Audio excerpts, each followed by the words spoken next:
Hello friends, आप सभी का एक बार फिर से स्वागत है गुरुकुल एजुकेशन क्लासेस पर। दोस्तों, हम कर रहे हैं HTET यानी कि हरियाणा अध्यापक पात्रता परीक्षा के previous year question paper solution कर रहे हैं। उनका मैथमेटिक्स का हमने 2020 का करवा दिया है कंप्लीट। आज हम करने वाले हैं रीजनिंग एंड क्वांटिटेटिव एप्टीट्यूड, और उसमें ना कुछ एक पर्सन जो है जनरल साइंस वगैरह के और करंट अफेयर्स के भी होते हैं, या फिर हरियाणा जीके से होते हैं उसके अंदर, तो वो भी हम उसके साथ साथ में जिक्र कर लेंगे। तो शुरू करते हैं हमारा फर्स्ट क्वेश्चन, जो कि रीजनिंग और क्वांटिटेटिव एप्टीट्यूड में जो है आता है। और जैसा कि मैंने पहले भी जिक्र किया है कि जो हमारा रीजनिंग और क्वांटिटेटिव एप्टीट्यूड है, इसमें हमारा मैथ का बहुत अच्छा रिलेशन है। तो जिसकी अच्छी मैथमेटिक्स है ना, तो रीजनिंग का भी वो कवर आसानी से कर सकता है। फर्स्ट क्वेश्चन ले लेते हैं इसका, जो कि क्वेश्चन नंबर 61 था। 61 दिया गया है इसमें, और ये है 9 सही 67/121 का वर्गमूल ज्ञात करना है। इसका वर्गमूल, और इसके ना ऑप्शन लिख देता हूं मैं। फर्स्ट ऑप्शन दे रखा है 68/11, और दूसरा ऑप्शन 23/11, तीसरा ऑप्शन है 20/11, तीसरा ऑप्शन है 34/11। ये चार ऑप्शन दिए गए हैं। अब जैसा कि आपको दिख रहा होगा, ये एक मिश्रित भिन्न है। तो मिश्रित भिन्न का आप डायरेक्ट तो वर्गमूल निकाल नहीं सकते। आपको क्या करना पड़ेगा, इसके सही बटे बनाने पड़ेंगे। यानी कि ये 9 की गुणा इससे करेंगे, 9 एक कम 9, 9 दूनी 18, 9 एक कम 9 और एक 10, 1089 में ये 67 ऊपर वाला जुड़ेगा। तो 9 और 7 कितने होते हैं, 16, 8 और 6 14, और एक 15, एक और ये 11, 1156 आएगा ये। तो 1156 और बटे होता है 121। अब इसका वर्गमूल ज्ञात करना है आपको। अब 121 के बारे में तो आप जानते ही हो, 121 का वर्गमूल जो होता है वो 11 होता है। 121 का वर्गमूल 11 होता है। देखो, अब इसमें देखते हैं ना, तो सभी में 11 11 11 11 आया हुआ है, तो हम तुक्का नहीं मार सकते। इसका वर्गमूल आपको या तो निकाल के देख लो, अदरवाइज इसके लास्ट का 6 देखिए। 6 जिस संख्या के अंत में 6 हो, तो वर्गमूल करने के बाद में उसके अंत में या तो 4 आएगा या फिर 6 ही आएगा। तो 4 और 6 वाली चीज देखिए, 6 किसी भी संख्या के अंत में नहीं है केवल, या फिर 4 चेक करिए, 4 केवल इस संख्या के अंत में है। तो 34/11 हमारा आंसर होना चाहिए, और वही वास्तव में आंसर है। अदरवाइज अगर आपको यहाँ पर 6 या 4 भी अलग अलग मिल जाता है ना, इसका यूनिट डिजिट यानी कि इकाई का अंक, तो फिर आपको इसका वर्गमूल निकाल के देखना पड़ेगा। तो ये था हमारा फर्स्ट क्वेश्चन। तो हमारा, क्योंकि यहाँ पर हमें मिल गया ना ऑप्शन चूज करने में मदद मिल गई, 11 तो चलो ठीक है। तो हमारा ऑप्शन क्या हो जाएगा, ये जिसके लास्ट में 34 है। 34 का वर्ग करके देख सकते हो आप। अगर आप इसको वर्गमूल निकालने में आपको अगर थोड़ी सी परेशानी हो रही हो, तो वर्ग करके देखिए 34 का। 4 चौके 16, और 4 तिये 12 और 1 13, और 3 चौके 12, 3 तिया 9 और 1 10। तो जोड़ के देखो 6, 3 2 5, और ये देखो 1156। तो 34/11 इसका होगा वर्गमूल। हम ले लेते हैं इसका नेक्स्ट क्वेश्चन। नेक्स्ट क्वेश्चन इसमें है, जो कि 62 नंबर है। 62 नंबर प्रश्न है। देखिए 44 यानी कि 44, फिर ब्रैकेट स्टार्ट, x की power 4, x to the power 4 minus 5x cube यानी कि 5x की 3, माइनस में 24x स्क्वेयर, एक मिनट, हाँ, x स्क्वेयर में 11x इंटू x माइनस 8 का भाग ज्ञात करना है। भाग, तो इस तरह के जब आपको प्रश्न मिल जाते हैं भाग वाले, तो देखो ऑप्शन तो ये बनता है कि जैसे हम इस संख्या को, तो कंप्लीट को हम इस संख्या से भाग करें, तो बहुत ही ज़्यादा जो है लंबा पड़ जाएगा, और भाग में ज़्यादा टाइम वेस्ट भी हो जाएगा, हो सकता है वो गलत भी हो जाए। तो इस तरह के प्रश्नों में हमें क्या करना चाहिए कि जब चतुर्थ घात, तृतीय घात या द्विघात समीकरण या इक्वेशंस दे रखी हो, तो उसके हमें फैक्टर करने की कोशिश करनी चाहिए। हाँ, अगर उसके फैक्टर या गुणनखंड हम नहीं कर पाते हैं, पॉसिबल नहीं है गुणनखंड करना, या हम कर नहीं पाते हैं, तो उस कंडीशन में फिर उसको भाग दे करके चेक करना हमारी मजबूरी हो जाता है। तो यहाँ पर देखिए, ये 44 तो बाहर ही है, इसमें और इसमें जो है एक्स स्क्वेयर कॉमन है, एक्स की पावर 2 कॉमन ले सकते हैं।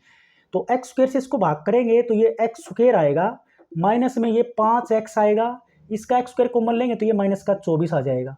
तो ये इतना हो जाएगा। अब देखिए ये एक द्विघात समीकरण बन जाती है।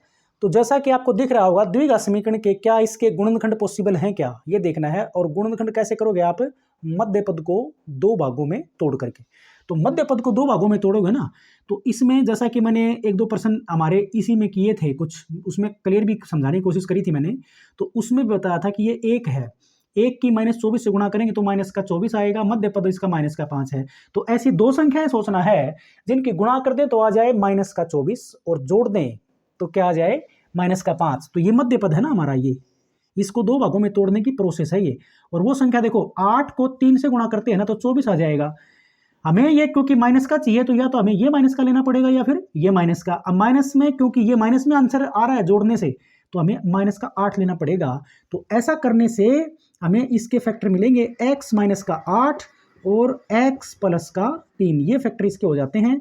और अगर ये क्लियर समझ में नहीं आ रहा है आपको तो आप देखो यहाँ पर मध्य पद को आप करिए x² -8x + 3x -24। अब इसमें से x कॉमन लोगे आप तो ये x आएगा, -8 आएगा, प्लस का इसमें 3 कॉमन लेंगे x -8। अब इन दोनों स्टेप में x -8 कॉमन ले सकते हो और ये कॉमन लेंगे तो यहाँ पर x आएगा और प्लस का 3, तो ये बचेगा हमारे पास। तो ये जो है मैंने डायरेक्ट कर दिया था, इसके फैक्टर जो थे, इसके फैक्टर मैंने क्या कर दिए थे, इसके फैक्टर कर दिए थे मैंने x -8 इंटू x + 3। और ये स्टेप पहले से ही है 44x²। अब बारी आती है, उसने ये बोला था कि इसको भाग करेंगे इससे तो हमें क्या भागफल मिलेगा। तो इसको आप भाग कर दीजिए इससे, यानी कि 11x इंटू x -8 से। अब देखो 11 से काटेंगे तो ये 4 पे कट जाए, 11 चौके 44 और एक x से इसकी पावर कैंसिल हो जाएगी। तो हमारे पास अकेला x बचेगा। और देखिए x -8 से ये कैंसिल, तो हमारे पास बचेगा ये 4, ये x, यानी कि 4x इंटू आगे बचेगा x + 3। तो ये हमारा आंसर होगा। नेक्स्ट क्वेश्चन ले लेते हैं।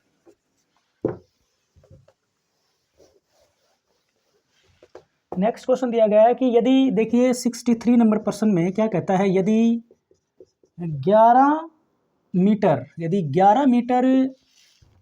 कपड़ा, यदि 11 मीटर कपड़ा रुपये 100 में खरीदा गया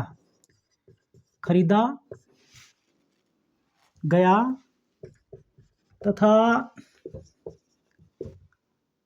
10 मीटर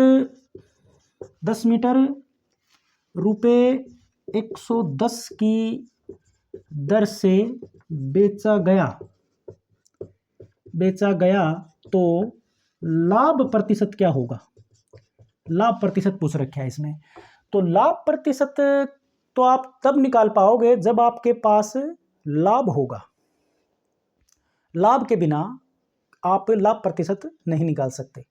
तो यहां पर देखिए सिंपल सी बात है, 11 मीटर कपड़ा कितने में खरीदा गया, 100 रुपये में, और 10 मीटर कपड़ा 110 का बेचा गया। मतलब ये विक्रय मूल्य होगा इसका। इतने में बेचना मतलब विक्रय होता है, और ये खरीदना मतलब ये क्रय है, और ये बेचा मतलब ये इसका विक्रय मूल्य है 110 रुपये, ये विक्रय है इसका। तो 10 मीटर कपड़ा 110 की दर से बेचा गया, तो 1 मीटर कपड़ा बेचेगा वो 110 को 11 से भाग करोगे आप, 10 से भाग करोगे, क्योंकि 10 मीटर कपड़ा बेचा ना 110 रुपये का, तो 10 से भाग करेंगे तो 11 रुपये में 1 मीटर कपड़ा बेचेगा। तो 11, अगर ये 1 मीटर का रेट है 1 मीटर का, तो 11 मीटर कितने में बेचेगा, इसको 11 को 11 से गुणा करेंगे 121 रुपये। क्या समझ में आया?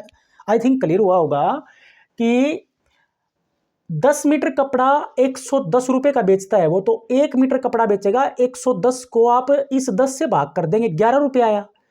हमारा कपड़ा टोटल कितना था, 11 मीटर। 11 मीटर कपड़े का रेट अगर यानी कि विक्रय मूल्य निकालेंगे, ये विक्रय मूल्य आएगा 11 मीटर का, विक्रय मूल्य 11 मीटर कपड़े का ये विक्रय मूल्य है, जो कि 11 से गुणा हो गया। ये डाउट मेरे हिसाब से नहीं रहा होगा। 1 मीटर इतने में बिका ना, तो 11 मीटर कितने में बिकेगा, 11 से गुणा कर दीजिए इस 11 को, 121 रुपये का। अब देखिए 11 मीटर कपड़ा खरीदा गया 100 रुपये में, और 11 मीटर वही कपड़ा बेचा गया 121 रुपये में।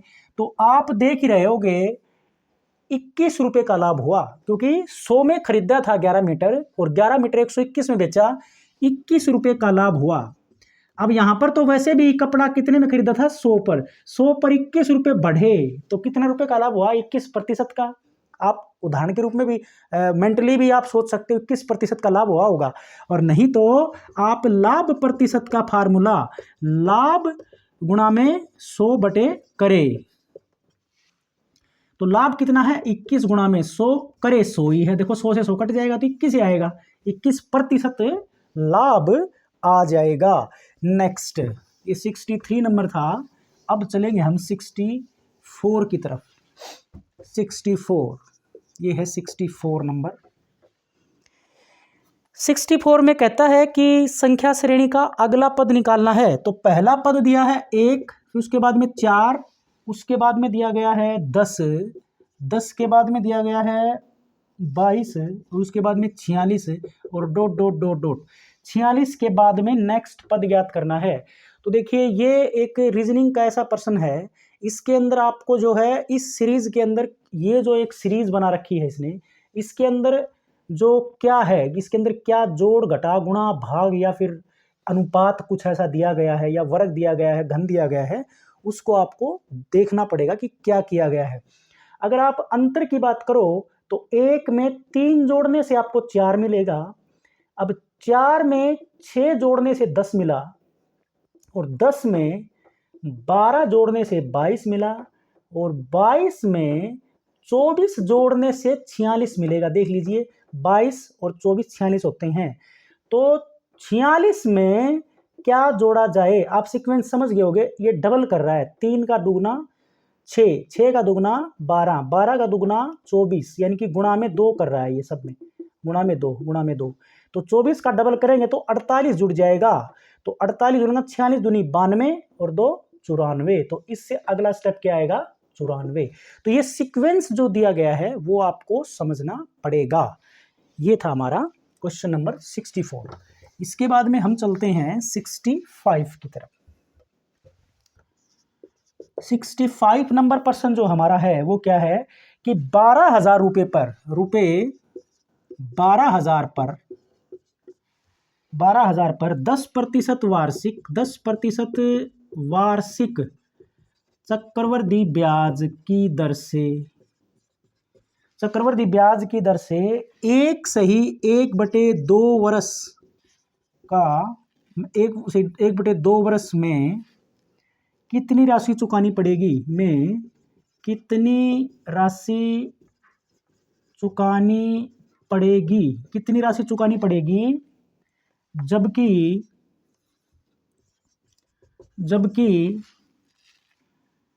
चक्रवृद्धि ब्याज की गणना अर्धवार्षिक हो, जबकि चक्रवृद्धि ब्याज की गणना अर्धवार्षिक हो। या फिर इसमें आपको ये मिल सकता था जब चक्रवृद्धि ब्याज का संयोजन अर्धवार्षिक हो, अर्धवार्षिक या फिर छमाही हो। सिंपल सी बात है। निकालना क्या है? चक्रवृद्धि मिश्र धन निकालना है आपको। कि देखो क्या बोला उसने, कितनी राशि चुकानी पड़ेगी, यानी कि हमें क्या निकालना है? मिश्र धन। कौन सा मिश्र धन? चक्रवृद्धि मिश्र धन। चक्रवृद्धि मिश्र धन का फार्मूला होता है मूलधन गुणा में 1 जमा दर बटे 100 की घात समय। अब यहां पर क्या मूलधन है, क्या दर लगेगी, क्या समय आएगा, वही हम करने वाले हैं। यहां पर मूलधन हमारा कितना है? 12,000 रुपए। 1 जमा में दर कितनी है? 10%, लेकिन ये वार्षिक है। यहां पर दर जो है वो वार्षिक है, लेकिन ब्याज की गणना अर्धवार्षिक। ब्याज की गणना अर्धवार्षिक का मतलब, मेरा वीडियो आप चक्रवृद्धि ब्याज का देख लेना, डिटेल से समझा रखा है, फिर भी मैं यहाँ पे जिक्र करूंगा उसका। अर्धवार्षिक संयोजन का मतलब है 6 महीने होते ही ब्याज निकालेगा और वो मूलधन में जोड़ देगा। पहली छमाही मान लिया किसी ने 1.5 वर्ष के लिए दिया है ना, संयोजन छमाही का मतलब क्या है कि वो 6 महीने में चक्रवृद्धि ब्याज की दर जो भी दी गई होगी वो उसके ऊपर लगाएगा, और वो ब्याज लगा करके मूलधन में जोड़ देगा, और अगली छमाही का ब्याज उसके ऊपर फिर से शुरू हो जाएगा। अगली छमाही होते ही जो ब्याज बनेगा उसको वो फिर पहले वाले जस्ट मूलधन में, जस्ट पहले वाला मतलब जिसमें ब्याज जुड़ा हुआ था ना, उसमें जोड़ेगा। तो ये प्रोसेस कब तक चलेगा? ये प्रोसेस चलेगा 1.5 वर्ष तक। 1.5 वर्ष में छमाही कितनी होती है? 3। तो हमारा जो फॉर्मूला बनेगा, अब दर जो है ये तो वार्षिक है, तो दर वार्षिक 10 है ना, तो छमाही दर इसकी आधी हो जाएगी, क्योंकि ये तो 12 महीने की दर है 10%, 6 महीने की दर इसकी आधी हो जाएगी, तो 5/100। और छमाही कितनी है टोटल? 1.5 वर्ष में छमाही होती है 3, 6, 18 महीने होते हैं ना 1.5 वर्ष में, तो छमाही 3 बनी हमारी, तो पावर आएगी 3। बस ये आपको कैलकुलेट करना है, आपका आंसर आ जाएगा।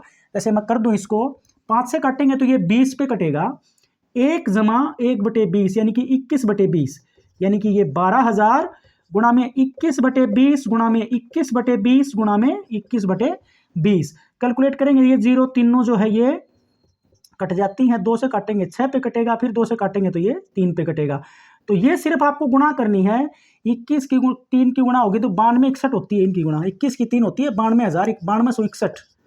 और ये आपका यहाँ पर मिला था हमें 3, और एक ये 2 नीचे है, तो इसके गुणा में 3 और फिर 2 से भाग भी करना पड़ेगा। 3 6 के 18, 3 दूनी 6, 1 7, 3 में 27/2 करेंगे तो 2 तिया 6, 1 7, 2 8 16, 2 में 18, 2 1 कम 2, 5 10, तो 13,891 रुपये 50 पैसे जो है 1.5 वर्ष में चुकाने पड़ेंगे। चक्रवर्ती मिश्र धन होगा हमारा। ये था हमारा 65 नंबर क्वेश्चन। हम चलते हैं क्वेश्चन नंबर नेक्स्ट क्वेश्चन में कहता है कि एक भवन में 66 नंबर प्रश्न है ये। एक भवन है, एक भवन में 24 बेलनाकार खंबे हैं। 24 बेलनाकार खंबे हैं भाई। प्रत्येक खंबे की त्रिज्या दे रखी है, मतलब खंबा जो जितने भी इसमें खंबे हैं प्रत्येक की त्रिज्या दी गई है 28 सेंटीमीटर, और ऊंचाई भी दी गई है। प्रत्येक खंबे की ऊंचाई कितनी दी गई है? 4 मीटर। आंकड़ों पर ध्यान रखना चाहिए। वो कहता है 25 रुपये प्रति वर्ग मीटर की दर से पेंट का खर्च बताना है। पेंट का खर्च 25 रुपये प्रति वर्ग मीटर की दर से सभी खंभों के वक्राकार, देखो एक शब्द और लिखा गया है, वक्राकार पृष्ठों पर रंग करने का कुल लागत ज्ञात करनी है। वक्र पृष्ठ का मतलब यह है कि जो बेलनाकार जो खंबे हैं वक्र पृष्ठ पर करना है, उसका संपूर्ण पृष्ठ पर नहीं करना। जैसा कि मैं बेलन के बारे में वीडियो मैंने बनाया नहीं है, मैं जरूर बनाने वाला हूं। बेलन जो होता है, बेलन की आकृति क्या है? घरों में एक गोल टंकी, बिल्कुल गोल टंकी, जैसे अनाज की टंकी आती हैं, पानी की टंकी गोल होती है, ऐसे बिल्कुल गोल टंकी। उसकी एक ऊंचाई भी होगी और उसके जो बेस है उसकी कोई वो वर्ताकार बेस होंगे उसके, और ऊपर वर्ताकार सेम टू सेम नीचे ढक्कन, ऐसा ही ऊपर ढक्कन भी रहेगा उसमें। तो जैसे मैं बना के भी दिखा सकता हूं आपको। जैसे ये बेलन इस तरह से होता है, आप इसको, ये बेलनाकार आकृति इस तरह से होती है। तो अगर इसके संपूर्ण पृष्ठ की बात की जाती तो देखो वक्र पृष्ठ में ये ऊपर का एरिया खाली यानी कि खोखला माना जाएगा। ये एरिया इसमें आता नहीं है, नीचे वाला भी और ऊपर वाला भी। लेकिन यदि इसके ढक्कन लगा दिए जाएं, ऊपर भी ढक्कन लगा दिया जाए, यहां पर ढक्कन जो कि वृत्ताकार होगा, और नीचे भी ढक्कन अगर लगा दिया जाए, और फिर आपसे कहे कि इसका संपूर्ण पृष्ठ ये, तो उसका संपूर्ण पृष्ठ कैसे निकलेगा? ये दोनों वृत्ताकार ढक्कन लगाए, उनका क्षेत्रफल भी उसमें ऐड हो जाएगा। लेकिन इसने बोला केवल वक्राकार, तो वक्राकार बोल रहा है ना, तो ऊपर के ढक्कन जो हैं ये नहीं है, इनके ऊपर हम कलर नहीं कर सकते। वैसे भी आप जैसे किसी बिल्डिंग में अगर वक्राकार जो बेलनाकार जो एरिया होगा उसमें ऊपर का जो जहां वो छत के ऊपर टच होगा और नीचे वाला जो वक्र एरिया होगा उसका, यानी कि सर्कुलर एरिया होगा, वो जमीन से टच होगा, तो उसके ऊपर हम पेंट वैसे भी नहीं कर पाते। फिर भी उसने कंफ्यूजन हटा रखा है कि वक्राकार पृष्ठ यानी कि ऊपर वाला एरिया जो गोल है और नीचे वाला जो गोल या वृत्ताकार है उस पर पेंट नहीं होगा। तो मेरा कहने का मतलब है कि केवल जो है वक्र पृष्ठीय क्षेत्रफल की सहायता से ही आपको ये हल मिलेगा कि हमें ये जो टोटल कितने हैं 24 हैं, ये बेलनाकार जो खंबे हैं 24 हैं, इनके वक्र पृष्ठ के ऊपर रंग करने में कितना खर्च आएगा। यदि 1 वर्ग मीटर पर 25 रुपये खर्च हो रहा होगा तो हमें इनका पहले क्या निकालना पड़ेगा, इनका वक्र पृष्ठीय क्षेत्रफल निकालना पड़ेगा। और वक्र पृष्ठीय क्षेत्रफल का फार्मूला क्या होता है, बेलन का वक्र पृष्ठीय क्षेत्रफल क्या होता है, बेलन का वक्र पृष्ठीय, बेलन का वक्र पृष्ठीय क्षेत्रफल का फार्मूला होता है 2 पाई आर एच। 2 पाई तो कांस्टेंट है, पाई का मान 22/7 होता है, और आर त्रिज्या है इसकी, आर क्या है त्रिज्या, एच क्या है ऊंचाई। तो देखो क्षेत्रफल कितना आएगा टोटल 24 के 24 बेलनाकार खंभों का कितना आएगा, 24 को गुणा कर देंगे इस फार्मूले से, 24 गुणा में और 2 पाई आर एच। अब ये जो क्षेत्रफल आएगा इसको आपको किससे गुणा करनी पड़ेगी, 25 से, जितना, क्योंकि ये वर्ग मीटर में आएगा, वर्ग मीटर में निकालेंगे हम। ये 28 सेंटीमीटर है, इसको भी मीटर में बदल देंगे, ये पहले से ही मीटर में है, क्योंकि 1 वर्ग मीटर पर 25 रुपये खर्च कर रहा है ना वो, तो हमारे सारे आंकड़े मीटरों में होंगे तभी वो वर्ग मीटर में आंसर आएगा। तो क्या हो जाएगा 24 तो यूं का यूं, 2 का 2, पाई का मान 22/7, आर की बात की जाए त्रिज्या 28 है ना, ये सेंटीमीटर है, इसको मीटर में बदलोगे तो 100 से भाग करना पड़ेगा। आर एच कितना है, एच है 4। तो ये तो हमारे 24 जो वक्राकार पृष्ठीय क्षेत्रफल निकलेगा 24 के 24 बेलनाकार खंभों का वो क्षेत्रफल आएगा, और इसको फिर आपको 25 से गुणा भी करनी पड़ेगी। इसको आप हल कर लोगे तो आपका आंसर आ जाएगा। जैसे मैं इसको सोल्व करूं तो देखिए 25 एकम 25 और ये 25 चौके 100, इस 4 से ये 4 कट जाता है, इस 7 से ये 7 चौके 28 हो जाता है। अब हमारे पास क्या बचा, नीचे तो कुछ बचा नहीं है, सिर्फ और सिर्फ 24 की, 2 की, 22 की और 4 की सिर्फ ये गुणा करनी है आपको, बस आपका आंसर आ जाएगा। और इसका आंसर दे रखा है, इसका आंसर है भाई 4224। आप गुणा करके देखोगे तो 4224 आना चाहिए, बिल्कुल एक्यूरेट क्वेश्चन है ये 4224 आंसर। तो रुपये में आ जाएगा ये, हम ले लेते हैं नेक्स्ट, टाइम बचाने के लिए मैं छोड़ रहा हूं उसको। नेक्स्ट क्वेश्चन, ये है एक रीजनिंग का क्वेश्चन है। मनीष, रोहन, विकास और नवीन के मध्य, मध्य मतलब बीच में, मनीष रोहन से बड़ा है, कहता है देखो 67 नंबर पर्सन, हमारा पर्सन में क्या कहता है, मनीष है और एक है रोहन, मनीष, रोहन, विकास, मनीष, रोहन, विकास और नवीन, इनके ऊपर कुछ बता रखा है कि मध्य मनीष रोहन से बड़ा है। देखो क्या कहता है, पहला स्टेप है हमारा, मनीष रोहन से बड़ा है, मनीष रोहन से बड़ा है, और विकास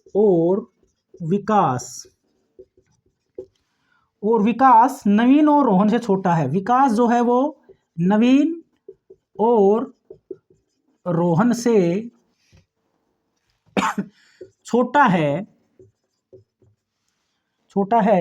मनीष नवीन से उम्र में बड़ा है, मनीष नवीन से उम्र में बड़ा है, तो इनमें सबसे छोटा कौन है, तो इनमें सबसे छोटा कौन है। तो इस तरह के प्रश्न में क्या करना होगा, हमें छोटे बड़े के हिसाब से उनको पहले अरेंज करना पड़ेगा। देखिए ये 3 बंदे हैं, तो मनीष के लिए मैं M ले लूं, रोहन के लिए R ले लूं, विकास के लिए V ले लूं, और नवीन के लिए ले लेता हूं N।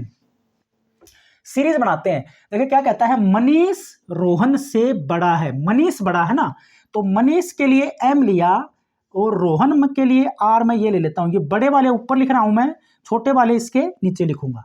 उसके बाद में कहता है और विकास बड़ा है, और विकास नवीन और रोहन से छोटा है। नवीन और रोहन से छोटा कौन है, विकास। तो किससे छोटा है, विकास नवीन और रोहन से छोटा है। तो रोहन तो ये हो गया, तो नवीन और रोहन, एक मिनट, नवीन और रोहन से विकास नवीन, तो नवीन इसके नीचे आएगा, विकास इसके नीचे आएगा, छोटे वाला नीचे लिखूंगा मैं। विकास जो है नवीन और रोहन से छोटा है। अब हमें यह नहीं पता कि इनमें से कौन सा बड़ा है। मनीष, फिर आगे देखिए, मनीष जो है नवीन से उम्र में बड़ा है, मनीष जो है नवीन से तो वैसे ही बड़ा होगा, यहाँ पर तो ये वैसे ही बड़ा है। तो हमारे से क्या पूछा गया है, सबसे छोटा कौन है, तो सबसे नीचे कौन आया है, विकास। तो यही पूछ रखा था हमारे से, 3 में सबसे छोटा कौन है, तो सबसे छोटा क्या होगा, विकास होगा। देखिए क्या कहता है कि मनीष रोहन से बड़ा है, तो मनीष जो बड़ा है उसको मैं ऊपर लिख रहा हूं, छोटे वाले को नीचे। तो मनीष रोहन से बड़ा है, तो मनीष को ऊपर लिखा, रोहन को यहां पे लिख दिया मैंने। खाली स्पेस इसलिए छोड़ा था कि हो सकता है बीच में कोई बंदा हो, लेकिन ऐसा हुआ नहीं। आगे क्या कहता है, और विकास नवीन और रोहन से छोटा है। विकास जो है ना, विकास नवीन से भी छोटा है और रोहन से भी छोटा है। तो रोहन तो पहले ही ऊपर है, नवीन से भी छोटा है, तो नवीन इसके नीचे कर दिया मैंने। हो सकता है कि वो यहाँ पे आता, लेकिन आगे क्या कहता है, मनीष जो है नवीन से उम्र में बड़ा है। तो ये वाला स्टेप जो पूरा हो जाता है, सबसे नीचे कौन आया, विकास। तो विकास होगा सबसे छोटा। नेक्स्ट क्वेश्चन 67 का था ये। अब की बार लेते हैं क्वेश्चन नंबर 68। 68 में क्या कहता है कि दिए गए शब्दों को अर्थपूर्ण अनुक्रम में व्यवस्थित करना है। अर्थपूर्ण, देखिए प्रश्न 68 का है ये। शब्दों को क्या करना है, शब्दों को अर्थपूर्ण अनुक्रम में व्यवस्थित करना है, व्यवस्थित करना है। और क्या दिया गया है, 1 नंबर पे दिया गया है पुस्तक, बहुत ही आसान है ये। पुस्तक नंबर 2 लकड़ी, नंबर 3 दिया गया है जंगल, नंबर 4 पे है कागज, और नंबर 5 पे दिया गया है लुगदी। लुगदी क्या होती है, पहले आपको इनका बातों का पता होना चाहिए कि यानी कि देखो आपको ये सीक्वेंस बनाना है इसको अनुक्रम में, कि मतलब पहले क्या बनेगा। जैसे किसी चीज को बनाना है यहाँ पर, तो यहाँ पर किसको बनाना है, देखो पुस्तक है, लकड़ी, जंगल, कागज, लुगदी, यानी कि पुस्तक को बनाना है। तो सबसे पहले हमें क्या चाहिएगा, तो सबसे पहले जंगल होगा। किताब जो पुस्तक के कागज होते हैं वो किससे बनते हैं, लकड़ी से बनते हैं। तो सबसे पहले जंगल आएगा, जंगल से फिर हमें लकड़ी प्राप्त होगी। तो ये 3 नंबर पहले आया, 2 नंबर पे फिर हमें क्या मिलेगा, लकड़ी प्राप्त हो गई। लकड़ी से फिर हम क्या करेंगे, लकड़ी के बाद में 5 नंबर आएगा, लुगदी बनेगी पहले इसकी। लुगदी क्या होती है, लुगदी जो होती है एक प्रकार का, ये समझ लीजिए आप, बुरादा समझ लो एक प्रकार से। लकड़ी को जो है एक प्रकार से पेस्ट बनाना कह लो, उसके छोटे छोटे पार्टिकल्स बनाना, तो वो लुगदी बनेगी। लुगदी से फिर कागज बनेगा, 4 नंबर अब आएगा कागज। और कागज के बाद में 1 नंबर आएगा, फिर इसके बाद में बनेगी, कागज बनेंगे तो उसके बाद में पुस्तक बनेगी। तो हमारा सीक्वेंस बनेगा 3 2 5 4 1। तो यही है 3 2 5 4 1। तो इस तरह के ये समझने पड़ते हैं इसमें। नेक्स्ट क्वेश्चन, ये भी रीजनिंग का क्वेश्चन 69 नंबर क्या कहता है, एक पुरुष की ओर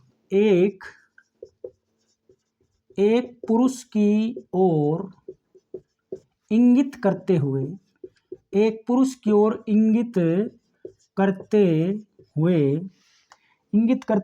एक महिला बोली,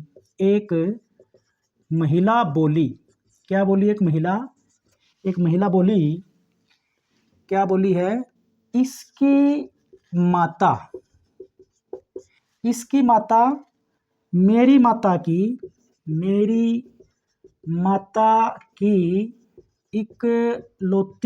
इकलौती पुत्री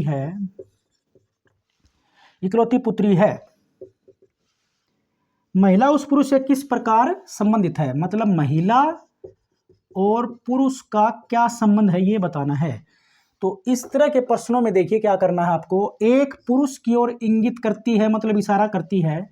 ये है, जैसे ये पुरुष हो गया हमारा, ये है पुरुष, इसकी ओर इशारा करती है। इसकी, ये एक महिला है यहाँ पर, कहती है कि बोली कि इसकी माता, जो माता है, इस पुरुष की जो माता है, मेरी माता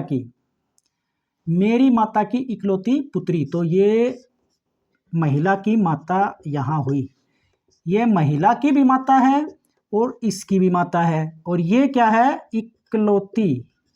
मतलब क्या हुआ कि ये कहती है कि इस पुरुष की जो मम्मी है ना, उसकी माँ, इस पुरुष की जो माता जी है, उसकी माता जो है मेरी माता की इकलौती पुत्री है, यानी कि इसकी इकलौती पुत्री ये है। और ये कौन है? जो है इसकी इकलौती पुत्री हुई तो पुरुष इसका बेटा हुआ, यानी कि इस महिला की जो इकलौती पुत्री है उसका पुत्र ये पुरुष है। तो इसकी एक ही लड़की है, यानी कि एक ही वो महिला है, वो खुद महिला कौन हुई? इस पुरुष की माता हुई। तो संबंध क्या आएगा इनके बीच में? माता का संबंध आएगा। क्लियर हुआ होगा।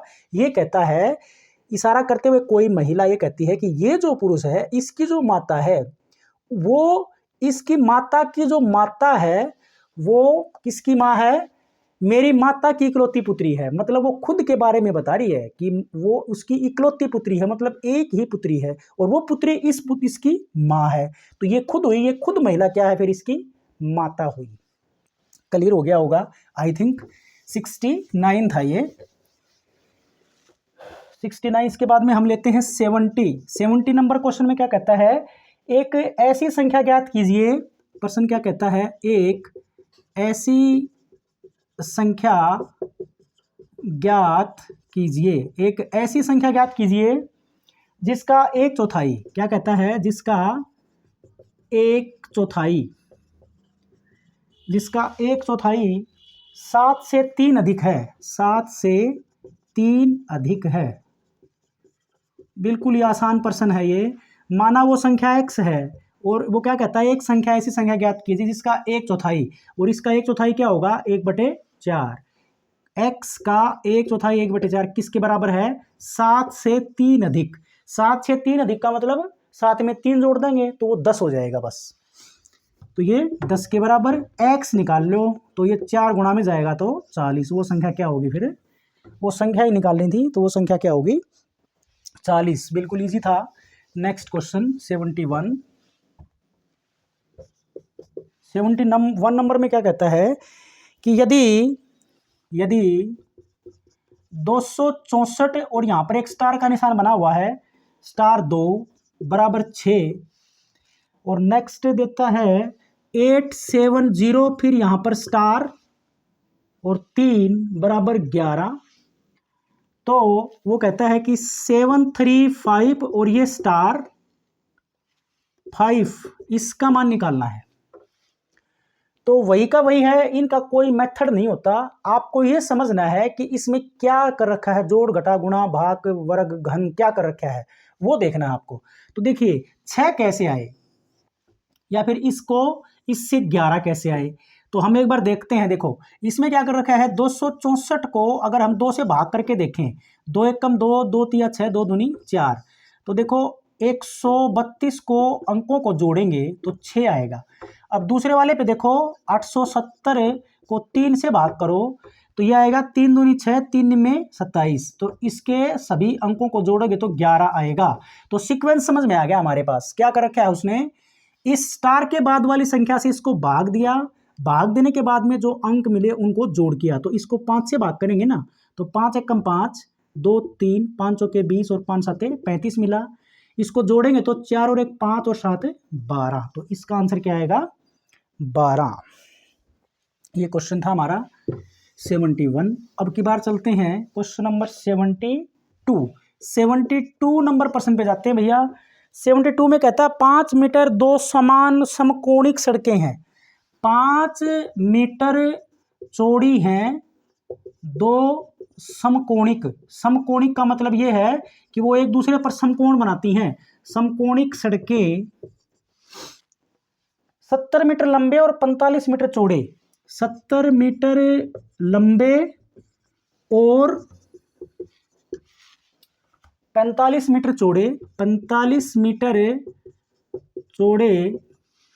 मीटर चौड़े आयताकार उद्यान के केंद्र से गुजरती हैं, आयताकार उद्यान के केंद्र से गुजरती हैं। क्या कहता है, 5 मीटर चौड़ी 2 सड़कें जो एक दूसरे पर समान कोणिक हैं और एक आयताकार उद्यान है या बाग है, उसके केंद्र से गुजरती हैं वो दोनों सड़कें।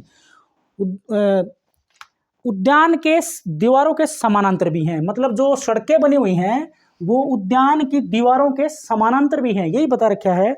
वो कहता है कि 100 रुपये प्रति वर्ग मीटर की दर से सड़कें बनाने का खर्च, 100 रुपये प्रति वर्ग मीटर की दर से सड़क बनाने का खर्च बताना है। मतलब ये हुआ कि हमें क्या निकालना होगा इसमें कि सड़क अगर दोनों समकोणिक हैं और उस आयताकार उद्यान के सेंटर से निकल रही हैं, तो अगर उस सड़क को बनाने में 1 वर्ग मीटर पर 100 रुपये खर्च हो रहा होगा तो कितना खर्च जो है दोनों सड़कों को बनाने में आएगा। तो हमें क्या निकालना पड़ेगा, उस दोनों सड़कों का क्षेत्रफल निकालना पड़ेगा। देखो आप इस डायग्राम से समझ सकते हो, ये एक बाग है या उद्यान है आयताकार, इसमें ये 70 मीटर लंबाई इसकी लंबाई है और 45 मीटर इसकी चौड़ाई है। दो सड़कें इसके केंद्र से निकल रही बता रहा है और इनके बीच में ये समानांतर भी हैं, बिल्कुल समानांतर इस तरह से। ये वाली सड़क जो है इसके 45 के समानांतर है और ये लंबे वाली सड़क जो है ये 70 मीटर वाली जो चौड़ाई है लंबाई है उसके समानांतर है और इनकी 5 मीटर 5 मीटर 5 मीटर की चौड़ाई है दोनों ही सड़कों की। तो सड़कों का क्षेत्रफल निकालना पड़ेगा, सड़कों का क्षेत्रफल। तो ये दोनों ही सड़कें आयताकार होंगी, दोनों ही सड़कें क्या होंगी, आयताकार। तो अगर हमें ये लंबे वाली सड़क का क्षेत्रफल निकालना होगा ना, तो इसकी लंबाई तो 70 है क्योंकि सड़क इसके समानांतर बनी हुई है इसकी भुजा की लंबाई के। तो इसका सड़क जो लंबे वाली सड़क है इसका क्षेत्रफल आएगा इसकी लंबाई और गुणा में चौड़ाई तो 5 ही है, 70 गुणा में 5। और दूसरी वाली सड़क की बात की जाए तो इसकी ये लंबाई तो जो है 45 है और सड़क की चौड़ाई क्या होगी 5, लेकिन माइनस में 5 का वर्ग और करना पड़ेगा। 5 का वर्ग क्यों करना पड़ेगा, क्योंकि ये वाला बीच वाला जो एरिया है ये वाला, ये 2 बार काउंट होगा, 2 बार काउंट हो चुका है, एक बार इसमें हुआ एक बार इसमें हुआ, तो एक बार का घटा देंगे इसमें से, क्योंकि ये बीच का जो एरिया बनेगा ये सेंटर वाला ये एक वर्ग बन जाएगा, क्योंकि ये भी 5 है, ये भी 5, ये भी 5 और ये भी 5, तो 5 का वर्ग इसमें से घट जाएगा। तो सड़क का क्षेत्रफल आ जाएगा 7 5 35, ये 350 प्लस 45, 5 45 दूनी 90 दूनी 5 5 25 और 5 के 20 2 बाई 225 और माइनस का 25 घटाएंगे ना इसमें से तो 350, ये 200 इसमें से घटा 200 बचेगा, ये तो ये आएगा 550 वर्ग मीटर। ये सड़कों का क्षेत्रफल आ गया, जो सड़कें इस आयताकार उद्यान में बनी हुई हैं उसका क्षेत्रफल आ गया। 1 वर्ग मीटर पर खर्च कितना कर रहा है 100 रुपये। हमारे पास कुल क्षेत्रफल कितना है 550 वर्ग मीटर, तो इसको 100 से गुणा कर दीजिए तो 550 के आगे 2 जीरो और लग जाएंगी, तो 55,000 रुपये जो है खर्चा इसको बनाने में आएगा। आई थिंक क्लियर हो गया होगा। इसके बाद में लेते हैं हमारा नेक्स्ट क्वेश्चन। नेक्स्ट क्वेश्चन में कहता है भाई ये देखने वाला है, ये थोड़ा डिफरेंट है 73 का। एक मानचित्र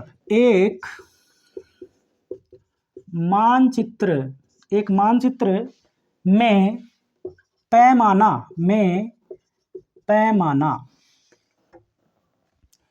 1 अनुपात में 3 के आगे 3 जीरो है, 3 जीरो 7 जीरो है, 3 के आगे 7 जीरो, 4 और 3 7, ये होगी ना 7 जीरो, 1 अनुपात 3 दिया है। ये 3 करोड़ होता होगा, इकाई, दहाई, सैकड़ा, 1000, 10,000, लाख, 10 लाख, करोड़, 3 करोड़ होगा दिया है। मानचित्र दो शहर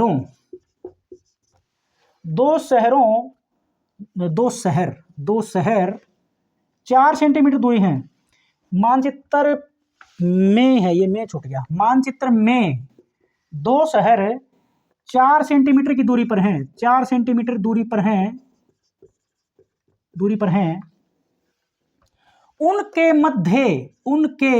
मध्य वास्तविक दूरी क्या होगी। वास्तविक मतलब ये 4 सेंटीमीटर की दूरी आप देख रहे हो ना, ये तो मानचित्र पर दूरी है, तो वास्तविक दूरी निकालना है, तो ये है हमारा मेन चीज, ये वाला, ये जो अनुपात या रेशियो जो दिया गया है इसका मतलब ये है कि आप ये सेंटीमीटर मानिए, ये सेंटीमीटर में है, ये भी सेंटीमीटर में है, कि यदि दो शहरों के बीच की दूरी 1 सेंटीमीटर होगी ना, तो वास्तविक दूरी उनके बीच में होगी 3 करोड़ सेंटीमीटर। इसका मतलब ये है, ये बात समझने वाली है कि मानचित्र के ऊपर आपको ये अनुपात दिया गया, कहीं पे आप देखना मानचित्र में ऐसे लिखा मिलेगा, तो मानचित्र में अगर ये अनुपात दिया गया है, इसका मतलब ये हुआ कि 1 सेंटीमीटर की दूरी अगर शहरों के बीच में मानचित्र पर दर्शाई गई है, तो उसके बीच में वास्तविक दूरी कितनी होगी, वो होगी 3 करोड़ सेंटीमीटर।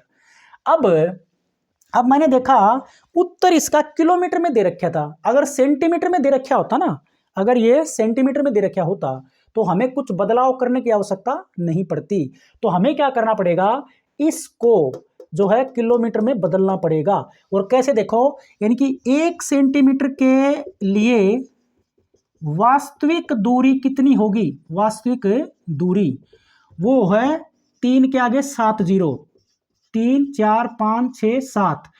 और अगर इसको, ये सेंटीमीटर है, अगर आप इसको मीटर में कन्वर्ट करोगे तो ये 3, इसको किससे भाग करना पड़ेगा, 3 के आगे 7 जीरो, 3 3 6 और 7, इसको 100 से भाग करना पड़ेगा अगर आपको इसको मीटर में बदलते हो तो। और यदि इसको किलोमीटर में बदलना होगा, मीटर को किलोमीटर में बदलेंगे तो 1000 से भाग और करना पड़ेगा। यानी कि आप डायरेक्ट ये समझ सकते हो कि इसको 1 के आगे 5 जीरो यानी कि 10,000 से भाग कर दे तो ये किलोमीटर में बदल जाएगा। तो 10,000 से भाग करेंगे तो ये 5 शून्य इसके जो है ये कट जाते हैं।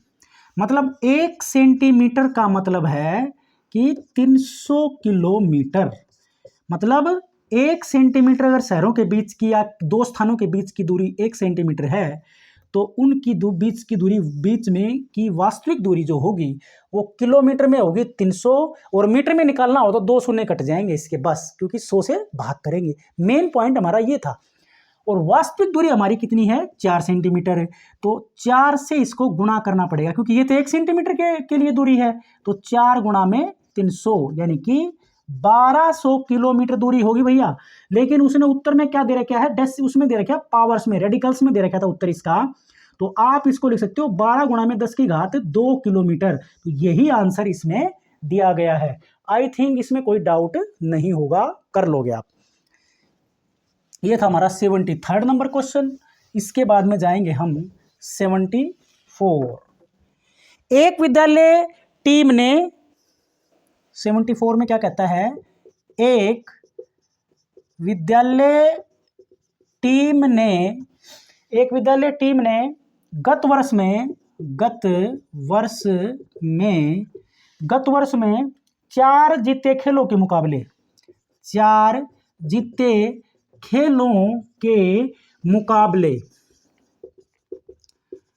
खेलों के मुकाबले इस वर्ष 6 खेल जीते, इस वर्ष 6 खेल जीते।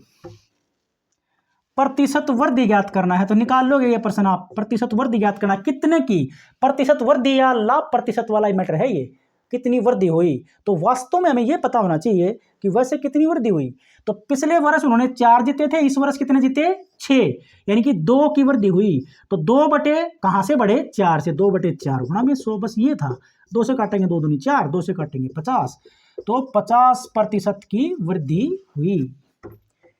ये था 74। इसके बाद में हम करवाएंगे 75, क्वेश्चन नंबर 75। 75 में क्या कहता है, यदि एक निश्चित कूट भाषा दे रखी है, ये भी इंपॉर्टेंट है, प्रैक्टिस से ही बनते हैं। माइंड को क्या लिखता है वो, KGLB, और आर्ग्यू ARGUE, कोडिंग डिकोडिंग वाला है ये, YPSC। तो इसी कूट भाषा में ये दो तो उदाहरण दे दिए उसने। वो कहता है डायग्राम को क्या लिखूं मैं, DIAGRAM। तो आपको इनके सीक्वेंस को समझना पड़ेगा कि देखिए ये M जो है ना, ये K के साथ ये संबंध है -2, मतलब ये इससे बैक में मतलब 2 अल्फाबेट पीछे। ऐसे ही ये भी -2 है, -2, तो ये भी -2, तो इसका और देख लो, इसका और देखो, इसका भी क्या आएगा, हाँ ये भी BCD, -2 हुआ। तो सभी माइनस का 2 हो रखा है, इसमें भी ए वाई का, हाँ ये भी माइनस का 2 हुआ, इस आर के साथ में भी पी क्यू आर ये भी माइनस का 2 हुआ, मतलब ये सभी माइनस का 2 का स्टेप चल रहा है, तो इसका भी माइनस का 2 करना पड़ेगा। तो बी सी डी, तो इसका पहला शब्द आएगा बी, आई है ना तो जी एच आई, तो इसका जी आएगा, ए है तो वाई आएगा, जी है तो ई एफ जी तो ई आएगा, आर है तो पी आएगा, -2 करेंगे तो, ए है तो फिर वाई आ जाएगा, और एम है तो के एल एम तो ये के आ जाएगा, तो ये बन जाएगा बी जी वाई ई पी वाई के। तो ये था इसका हमारा। तो इसमें ना टोटल 30% है, वीडियो ज़्यादा लंबा हो जाएगा, अभी भी शायद 40 मिनट्स से ज़्यादा ही हो गया होगा। आई थिंक इसमें कोई डाउट आपको रहा नहीं होगा, तो आप कमेंट करके पूछ सकते हो किसी में डाउट हो तो। इसके नेक्स्ट पर्सन हम नेक्स्ट वीडियो में बनाने वाले हैं। आशा करता हूँ वीडियो पसंद आया होगा, तो लाइक शेयर और चैनल को सब्सक्राइब कर लीजिए। Thanks for watching.